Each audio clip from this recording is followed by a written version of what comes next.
This video will provide a brief overview on the most critical campus dates and deadlines and where to access them. The easiest place to start is with the main Fresno State page by accessing quick links and moving to catalog. Alternatively, you can Google the Fresno State catalog. On the left side, you'll see the academic calendar, which will provide a list of important holidays when campus is closed, the last day of the semester, consultation days, and perhaps most critically, the first day of instruction. This will be when classes begin, not the first day of the semester, and usually isn't a Monday, so you may want to keep track of that. Moving forward, we can look at the bottom of this page and go to semester calendars, which will take us to the university registrar's website, where we can access much more comprehensive calendars for the fall and spring semester. Now, this will include a much more comprehensive list of dates, ranging from when open registration is, although this may not always be posted, when grades are due, the last day for faculty to insert a grade, the last day to submit a grade protest, and most critically, the add and drop deadlines for the semester. The add deadlines, or the last day to add a class, is generally going to be the 10th day of instruction, or about a week and a half into the semester.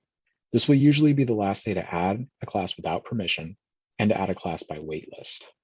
You can still add past this day, usually until the 20th day of instruction, if you get permission from your faculty. Drop deadlines become much more complicated because there's numerous deadlines throughout the semester.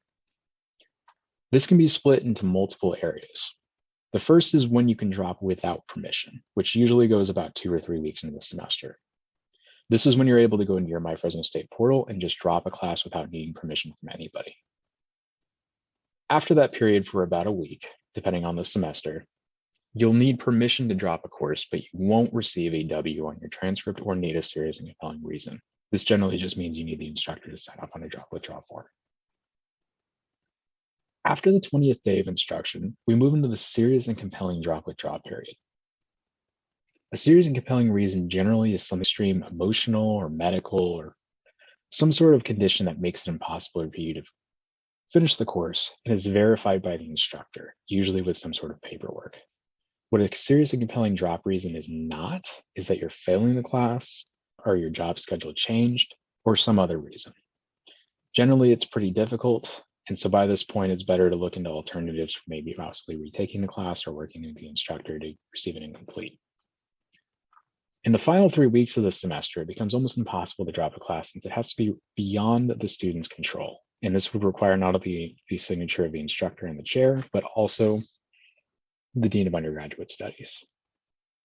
The key thing with drop withdrawal deadlines is that they're not always static, meaning that just because the semester is started doesn't mean you can drop a class. So in those situations, come talk to us and we can see what we can do.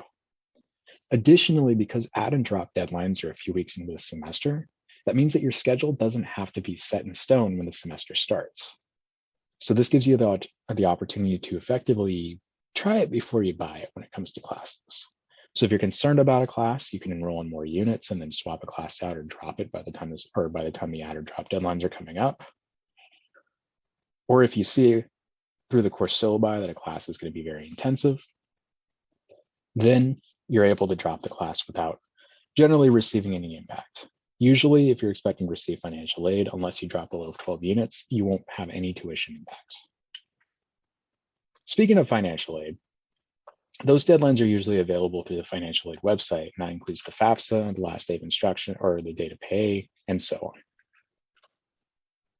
Finally, the easiest way to access all of these is by using the ACDC Advising Events and Important Dates calendar through your Canvas page, where you can subscribe not only to our important dates, but also the University Registrar's calendar, which will integrate this into your Google Calendar, where you can see important days to drop, withdraw, and so on.